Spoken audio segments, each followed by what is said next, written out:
Bismillahirrahmanirrahim. Assalamualaikum warahmatullahi wabarakatuh. Waalaikumsalam warahmatullahi wabarakatuh. Alhamdulillahirabbil alamin wassalatu wassalamu ala asrofil anbiya'i wal mursalin wa ala alihi washabihi ajmain.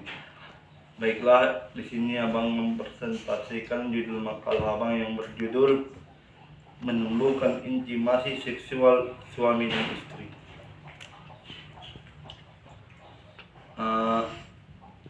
Yang pertama, menumbuhkan intimasi seksual suami istri. Penelitian menunjukkan bahwa kurangnya keintiman, koneksi, dan komunikasi dapat menurunkan produksi hormon dalam tubuh yang berkaitan dengan hubungan romansa, seperti serotonin, dopamin, endorfin, dan oksitosin. Oleh karena itu, penting selalu menjaga 5 jenis keintiman berikut dalam hubungan. Yang pertama itu ada keintiman fisik. Seringkali keintiman fisik dikaitkan dengan aktivitas seksual, padahal keintiman fisik juga bisa dapat dibangun melalui setahun sederhana seperti berpegangan tangan, berpelukan, atau bahkan sekadar berdangsa bersama. Bahkan serangkaian studi kasus terbaru menemukan bahwa berdangsa bisa mengurangi kecemburuan dalam hubungan dan membantu memberikan batasan yang jelas seksualitas dalam hubungan baru.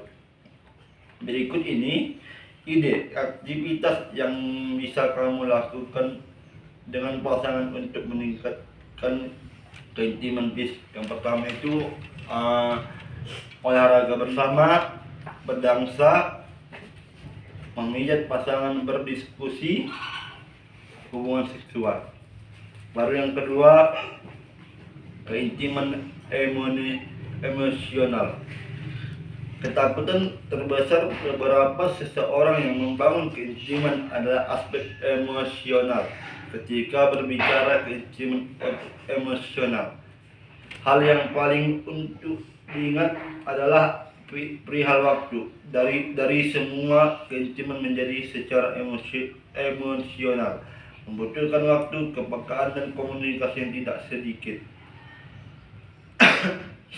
Untuk membangun keintiman emosional, ada beberapa hal yang dilakukan, seperti yang pertama, saling menghargai dan percaya satu sama lain. Yang kedua, saling mendukung.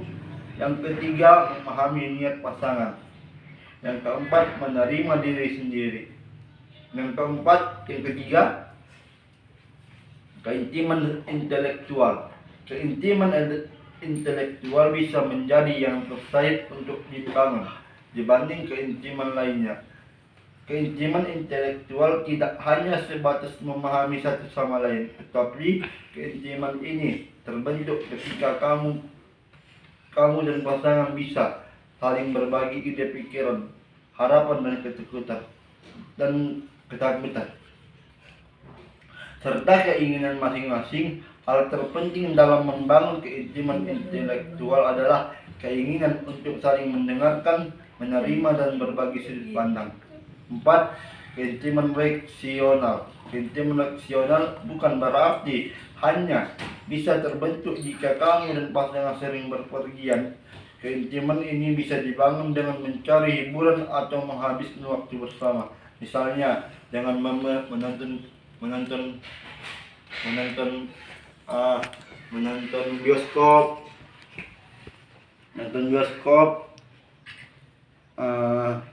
bermain, jalan-jalan, atau healing. Yang kelima, keintiman spiritual. Spiritualitas bersifat pribadi. Bahkan bagi kamu sudah menjalin hubungan. Meski begitu, bukan berarti keintiman tidak dapat dibangun dengan baik.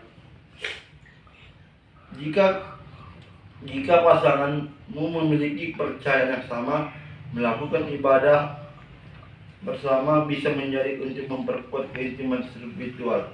Namun jika kepercayaanmu dan pasanganmu berbeda, kamu masih bisa melakukannya dengan dilatih bersama.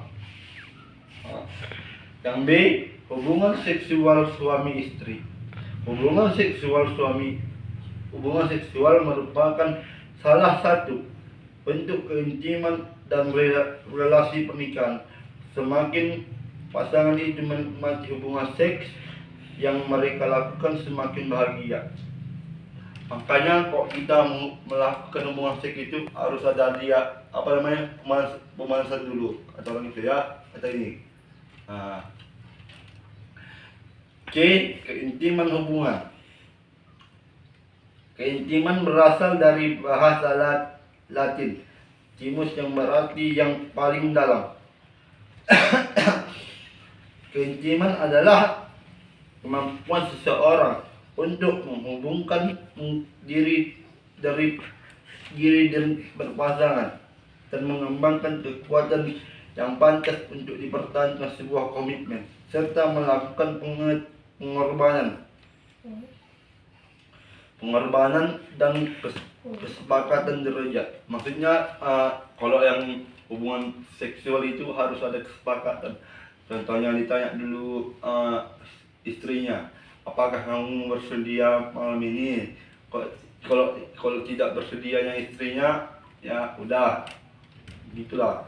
Kok suami, misalkan kok si istrinya minta duluan, maka suami wajib melayani. Oke. D, komunikasi dalam membentuk keharmonisan rumah tangga. Komunikasi memegang peranan penting dalam hubungan seksual. Pakar masalah perkawinan dan seksualitas yang juga menulis beberapa buku tentang pernikahan melakukan yang membuktikan bahwa pasangan kehidupan seks dalam pernikahannya memuaskan biasanya memiliki pola komunikasi yang baik dalam mengekspresikan kebutuhan dan fantasinya. Komunikasi yang baik antara suami istri merupakan hal yang sangat penting berlangsungnya kehidupan seksual. Salah satunya faktor mendukung menciptakan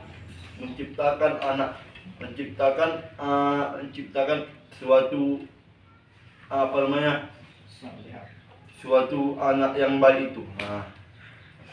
Baiklah, sekianlah dari abang. Billahi wa taufiq. Assalamualaikum warahmatullahi wabarakatuh. Waalaikumsalam warahmatullahi wabarakatuh. Baiklah, kepada adik-adik, apakah ada yang ingin bertanya? Ya? Saya ingin bertanya, apa itu hubungan seksual? Hubungan seksual. Ya, namanya dulu ya. Oke. Hubungan seksual menurut apa ini? Menurut ajaran Islam.